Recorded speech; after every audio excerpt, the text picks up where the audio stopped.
এরকম ভাবে আবু বকর সিদ্দিকের অপেক্ষামান হয়ে আছেন। আবু বকর সিদ্দিক রাদিয়াল্লাহু তাআলা আনহু যখন আল্লাহ নবীর সামনে গিয়ে হাজির হয়ে বলেন, আসসালাতু ওয়াসসালামু আলাইকা ইয়া রাসূলুল্লাহ ইয়া হাবিবাল্লাহ, আল্লাহর নবী গো, আপনার জন্য আমার জীবন উৎসর্গ হোক, ফিদাকা আবি ওয়া উম্মি ইয়া রাসূলুল্লাহ ইয়া হাবিবাল্লাহ। আগা নবীজি, আমি আপনার কাছে এসেছিলাম কিছু কথা বলার জন্য। ভাইয়ারা আমার, আল্লাহর নবী বিশ্ব নবী রাহমাতুল লিল আলামিন আবু বকর সিদ্দিক কথা বলার আগেই রাসূল মুস্কি হাসি মেরে বলেন, হে আবু বকর সিদ্দিক, আমি রাসূল আজকে রাস্তার মধ্যে যে কাজটা তুমি করে আসছো, এই কাজের উপরে আমি রাসূল নিজে খুশি, মহান আল্লাহ খুশি। সুবহানাল্লাহ, জোরে বলা। ভাইরা, আল্লাহর নবী বিশ্ব নবী রাহমাতুল লিল আলামিন যখন বললেন, আবু বকর, তোমার রাস্তার যে কাজ করেছো, বিলালকে আজাদ করে দিয়েছো, এতে করে আমি রাসূল খুশি, আল্লাহ নিজেও খুশি। আবু বকর সিদ্দিক রাদিয়াল্লাহু হা করে তাকায় আছেন, বড় চোখ দিয়ে তাকায় আছেন। কি নবীজি, আপনি কেমনে জানেন আমি মাত্র এই কাজটা করে আসলাম, এখন আপনার কাছে খবর কেমনে আসলো? আল্লাহর রাসূল মুস্কি মুস্কি হাসে আর বলেন, আমি হলাম আল্লাহর পয়গম্বর, আমাকে মহান আল্লাহ জানায়া দিয়েছেন তোমার কার্যক্রম। জোরে বলুন সুবহানাল্লাহ। আবু বকর সিদ্দিক, আমার সাথে তুমি আমাকে একটা কাজ করতে পারো, তোমার সঙ্গে আমার শরীক রাখতে পারো। তোমার যে বিলালকে আজাদ করেছো, তোমার যে পরিমাণ পয়সা লেগেছে, আমি রাসূল নিজেও শরীক হতে চাই।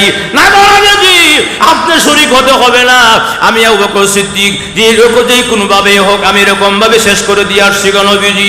আমি কিচ্ছু চাই না গো নবীজি, আমি চাই গো মহান আল্লাহ রাব্বুল আলামিন যেন আমাকে মাফ করে জান্নাতের মালিক বানায়া দেয়। সুবহানাল্লাহ, জোরে বলেন আল্লাহু আকবার। আল্লাহ নবী সাল্লাল্লাহু রাহমাতুল লিল আলামিন বলে, আবু বকর, আসো, মনটা খারাপ কেন বলো, মনটা খারাপ কেন বলো? এখানে একটা কথা আছে আমাদের সমাজে, বন্ড যারা আছে এরা বলে আমাদের নবীজি গায়েব জানে। নাউজুবিল্লাহ কোন?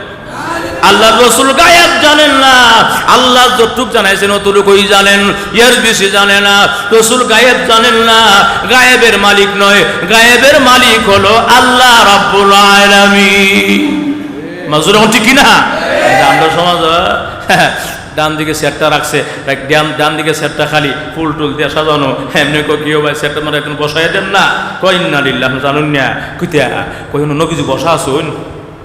নাউজুবিল্লাহ কোন? নবী কি হাজির নাজির? নাউজুবিল্লাহ কোন? হাজির নাজির কে? আলিমুল গায়েব কে? আল্লাহ পাক। এখন এই অবস্থা রাসূল এখানে বসায় রাখছে, বসে রেখে বক্তা কেন ওয়াজ করে, গজলও কয়, গানও কয়, কিন্তু সূর্য লাল হয়ে যায়। যেরকম ঠিক কিনা? সূর্য লাল হয়ে যায়, তার মানে কি দিন শেষ, রাত্র শুরু। এই যুবকরা কই যাও? দোয়া করলাই। আমি এমনি অসুস্থ মানুষ, এখন আবার আপনারাও মাশাআল্লাহ লোক অনেক বেশি, এই জন্য সব দিকই মিলাইয়া মনও খারাপ। কথা বুঝছেন? বৃষ্টির দিন তো। ভাইয়ের আমার, আর কয়েকটা মিনিট বলবো ইনশাল্লাহ। সবার যে আছেন আর কয়েকটা মিনিট, তাহলে আসর থেকে নিয়ে মাগরিব পর্যন্ত সময়টা অল্প, সূর্য লাল হয়ে যায় কিছুক্ষণ করি। ঠিক তেমনি ওই মানুষের যে জীবনের হায়াত, মানুষের হায়াতের জিন্দিগিটা খুব কম, অল্প সময়, অল্প সময় আমাদের হায়াত। যেই কোনো সময় যেইভাবে আসরের পর থেকে মাগরিব পর্যন্ত অল্প সময়, সামান্য কিছুক্ষণ পরে সূর্য লাল হয়ে যায়। আল্লাহ বুঝাইতেছেন, ও পৃথিবীর মানুষেরা, তোমাদের যে হায়াতের জিন্দিগিটা আছে, ওই জিন্দিগিটা ঠিক তেমন হায়াত খুবই কম।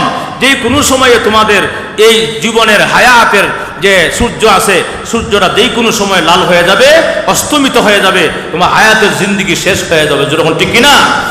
ভাইয়ের আমার, এই হায়াতের জিন্দিগি শেষ হয়ে যাবে, সময়ের দাম এত বেশি আল্লাহ পাক রব্বুল আলামিন। এবং এই আসরের সময়ের কসমটা কেন খাইলেন, আর অনেকগুলো মত আছে, সবগুলো তো আর বলার টাইম নাই। এর মধ্যে একটা হইল, আসরের সময়ে, আসর থেকে নিয়ে মাগরিব পর্যন্ত ফেরেশতাদের ডিউটি পরিবর্তন হয়। কি হয়? ডিউটি পরিবর্তন হয়।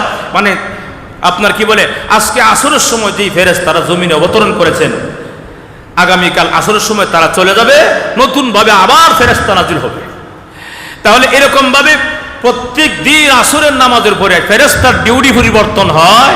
এই দিকে লক্ষ্য করে আল্লাহ পাক রব্বুল আলামিন এই সূরা নাজিল করেছেন, এই সময়ের গুরুত্বটা বোঝানোর জন্যে এবং আসরের সময়ের গুরুত্ব বোঝানোর জন্য যেরকম সুবহানাল্লাহ। ভাইয়ার আমার, তাহলে এই সূরা মোটামুটি আমরা তর্জমা জেনে ফেলেছি। সূরা শান নজুলও আছে, প্রাসঙ্গিক অনেক আলোচনাও আছে। আমি জানি না আমি করতে পারবো কিনা, আপনাদের যে হালত দেখতেছি। ভাইয়ার আমার, আপনারা ইনশাল্লাহ আর সামান্য সময় বসবেন তো? ইনশাল্লাহ বসবেন তো? আল্লাহ সবারই কবুল করুক, আমিন কোন। সবাই জুড়ে কোন আমিন। সংক্ষেপে, খুব সংক্ষেপ বলতেছি, শান নজুলটাকে শুনি। এই সূরাটা আল্লাহ নাজিল করলেন কেন? সূরাটা নাজিল করলেন কেন? কারণটা কি? কারণটা শুনে একটা অল্প সময়। আবু বকর সিদ্দিক রাদিয়াল্লাহু তাআলা আনহু রাসূলের সাহাবী, আবার ছিলেন শ্বশুর, আবার প্রথম সাহাবী, সব দিক দিয়ে ঘনিষ্ঠতা। আবু বকর সিদ্দিক রাদিয়াল্লাহু তাআলা আনহু ইসলাম ধর্ম গ্রহণের আগে ব্যবসা করতেন তার একজন পার্টনারের সাথে ব্যবসা করতে গিয়া যখন আল্লাহর রাসূল দ্বীনের দাওয়াত দেওয়া শুরু করলেন, আল্লাহর নবী ইসলাম গ্রহণ করে ফেললেন, বিশ্বাস করে ফেললেন, ইসলাম গ্রহণ করে ফেললেন। এখন এই অবস্থা আল্লাহর রাসূল বলেন, আবু বকর সিদ্দিক, তোমার ব্যবসায় তুমি 4 ভাগে 3 ভাগ সময় ব্যবসায় দাও, আর 1 ভাগ সময় তুমি দ্বীনের রাস্তায় দাও। আবু বকর সিদ্দিক বলে, ইয়া রাসূলুল্লাহ, আমি রাজি আছি। কিছুদিন পর যেতে না যেতে আল্লাহ রাসূল বলে, আবু বকর সিদ্দিক, 4 ভাগের 2 ভাগ ব্যবসায় দাও, বাকি 2 ভাগ তুমি কি করো? দ্বীনের রাস্তায় দাও। আবু বকর সিদ্দিক রাজি হয়ে গেলেন। আরো কিছুদিন যেতে না যেতেই আল্লাহ রাসূল বলে, আবু বকর সিদ্দিক রাদিয়াল্লাহু আনহু, 4 ভাগের 3 ভাগ সময় দ্বীনের রাস্তায় দাও, আর 1 ভাগ সময় তুমি ব্যবসায়ের কাজে লাগাও। আবু বকর সিদ্দিক রাজি হয়ে গেলেন। এখন আপনারা বলেন যে এই লোক ব্যবসায় সময় কম দেয়, এই লোকের কি ব্যবসা উন্নতি হবে বা ব্যবসা পুণ্য হবে? ব্যবসা এরকম লাভবান বেশি তো হতে পারবে না, একটু ক্ষতিগ্রস্ত হবেই। আরে ভাই, 2 জন রিক্সাওয়ালা সকাল 8টায় বের হয়েছে, বিকাল 5টায় সে বাসায় যাবে, এই পর্যন্ত ডিউটি করবে। তো একজন রিক্সাওয়ালা দেখা যায় আবার জোহরের নামাজও পড়েছে, আসরের নামাজও পড়েছে, আর একজন রিক্সাওয়ালা দেখা যায় জোহর আসর কিছুই করে নাই। তো দেখা যায় যেই লোকটা আসর পড়েছে, জোহর পড়েছে, তার স্বাভাবিক 200 টাকা 300 টাকা একটু কম হবেই। কথা বলা যেরকম ঠিক কিনা? আর যে বেটা ভরে নাই, এবারে 200 বেশি। এখন হ্যাঁ, যে লোকে আসর পরে নাই, জোহর পরে নাই, এক দুস্থ তোমার কত হয়েছে? আমার তো আজকে 700 টাকা হয়েছে। আর যেই লোকে আসর পরে নাই, মাগরিব পরে নাই, তার হয়েছে 1000, আর একজনের 700 হয়েছে, 300 টাকা কম হয়েছে। এটা স্বাভাবিক, নামাজ পড়লে একটু ক্ষতি হবেই, দুনিয়ার দিক দিয়ে একটু ক্ষতি হবেই। এত বড় মহাখুশি, তুমি নামাজ পড়ে কি করলা? তোমাদের 300 টাকা কম, আমি নামাজ না পড়ি বালা। নাউজুবিল্লাহ, নামাজ না পড়ো বালা, তুমি নামাজ পড়াও 300 টাকা কম, আমি নামাজ না পড়া বাস, আমি তো ভালোই 300 টাকা বেশি পাইছি। তোমার নামাজ তুমি বড় হয়ে গেল, তুমি ক্ষতিগ্রস্ত। তাহলে রিক্সা একজন আর একজন খুব মহাখুশি, কিন্তু আসলে বলে প্রকৃতপক্ষে যে নামাজ পড়ে সে কি ক্ষতিগ্রস্ত? না, সে লাভবান। কথা বলতে কি না? লাভবান কেমনে একটু করে বুঝবেন ভাইয়ার আমার। এখন কি অবস্থা দেখা যায়, আবু বকর সিদ্দিক রাদিয়াল্লাহু তাআলা আনহু মনটা খারাপ। কথা বুঝছেন? পার্টনার সাথে যে পার্টনার, আবু বকর, আর ব্যবসা করে লাভ নাই, তোমার এই ব্যবসা কাম হইতো না, তুমি মুহাম্মদের তালে পড়ছো, নাউজুবিল্লাহ জোরে কোন। হ্যাঁ, মুহাম্মদের ফাঁদে পড়ছো, মুহাম্মদের সল্লায় পড়ছো গিয়া, তোমার ব্যবসা করে হইতো না, তুমি যাও তোমার কাজে তুমি দিনে তুমি করো গিয়া, ব্যবসা করার দরকার নাই। এমন অবস্থা হয়ে গেছে শেষ পর্যন্ত আবু বকর সিদ্দিক রাদিয়াল্লাহু আনহু ভাইয়ের আমার ব্যবসার মাল বিক্রি করার জন্য উদ্বুদ্ধ হয়েছে, বিক্রি করেই ফেলবে। এবার ব্যবসা হয় তো, ব্যবসার মাল সব বিক্রি করে ফেলেছে। এই তার পার্টনারের কাছে মন খুব খারাপ। পার্টনার বারবার তারা কয়, তুমি ক্ষতিগ্রস্ত হয়ে গেলা আবু বকর, ক্ষতিগ্রস্ত হয়ে গেলা, মুহাম্মদের ফাঁদে পড়ে ক্ষতিগ্রস্ত হয়ে গেলা। এই অবস্থা আবু বকর সিদ্দিক রাদিয়াল্লাহু আনহু মনটা ভীষণ খারাপ। এই খারাপ মন নিয়ে আল্লাহর নবীর দরবারে রওনা করেছেন, রাসূলের সঙ্গে সাক্ষাৎ করবে। সুবহানাল্লাহ। যখন রওনা করেছেন রাসূলের কাছে সাক্ষাৎ করবে, রওনা করতে রাসূলের কাছে যাওয়ার আগে রাস্তার মধ্যে আরেক ঘটনা দেখে, উমাইয়া ইবনে খলফ বিলাল রাদিয়াল্লাহু আনহুকে এমন নির্যাতন করতেছে, আর সহ্য করতে পারতেছে না। এমনি আবু বকর সামনে গেছেন, বলতেছে, এরকম নির্যাতন, এরকম মারামারি করছেন কেন? বলে, সে আমার গোলাম, আমি তাকে মারবো না, কি তোমাকে জিজ্ঞাসা করবো? আমার গোলাম, আমি যা মন চায় তা করবো। আবু বকর সিদ্দিক বলেন, না, এটা আপনি করতে পারেন না। আপনার গোলাম হইলে আপনি তো মারতে পারেন না, নির্যাতন করতে পারেন না।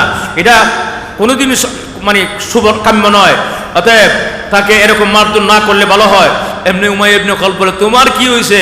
তোমার যদি এত দরদ লাগে তুমি কিনে লয়ে যাও। আবু বকর সিদ্দিক এদিকে এমনি মন খারাপ, ব্যবসা খারাপ, ব্যবসা বাণিজ্য লোকসান, আবার এদিকে আরেক ঘটনা। আবু বকর সিদ্দিক দেখতেছে বিলাল এমন মারতেছে, এমন নির্যাতন করতেছে। এই অবস্থা বলেন, আচ্ছা বলেন আপনার বিলালের দাম কত? এমন দাম কইছে বাজার, বর্তমান বাজার মূল্যে দ্বিগুণ দাম কইছে। এক গুণ না দ্বিগুণ? দ্বিগুণ দাম কইছে, না নিতে পারে। আবু বকর সিদ্দিক রাদিয়াল্লাহু আনহু বলেন, আমার কাছে আপনি যে দাম কইছেন এই দামে গোলাম বিক্রি হয় না, ডবল দাম আপনি আমার কাছে কইছেন, অসুবিধা নাই, আপনার টাকা আমি সব দিচ্ছি। উনি বিলাল রাদিয়াল্লাহু আনহুকে আজাদ করার জন্য উমাইয়া ইবনে খালদ থেকে আপনার কি বলে যা আসল সাথে সব দিয়ে দেন, আরো টাকা আনায়া নিয়ে এসে তার ঋণ পরিশোধ করে, তার মানে আপনার কি বলে টাকা পরিশোধ করে বিলাল রাদিয়াল্লাহু আনহু আজাদ করিয়া বলেন, বিলাল আজকে থেকে তুমি আজাদ, আজকে থেকে তুমি আজাদ, যাও তোমাকে আমি আজাদ করে দিলাম একমাত্র আল্লাহর সন্তুষ্টির জন্য। জোরে বলুন সুবহানাল্লাহ। এই অবস্থা রসুলের কাছে যাবেন তিনি, এই রাস্তার মধ্যে এই ঘটনা, এই আল্লাহ রসুলের কাছে যাচ্ছেন, মনটা ভীষণ খারাপ।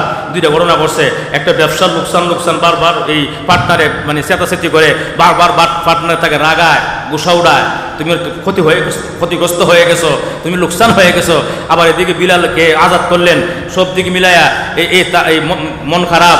রসুলের কাছে যাচ্ছেন, রসুলের কাছে যাওয়ার আগেও কিন্তু খবর পৌঁছে গেছে গা, ইয়া রাসূলুল্লাহ আবু বকর সিদ্দিক বিলাল আজাদ করছে। সুবহানাল্লাহ। বিলাল তো আল্লাহ রসুল তো মনে মনে ভীষণ খুশি।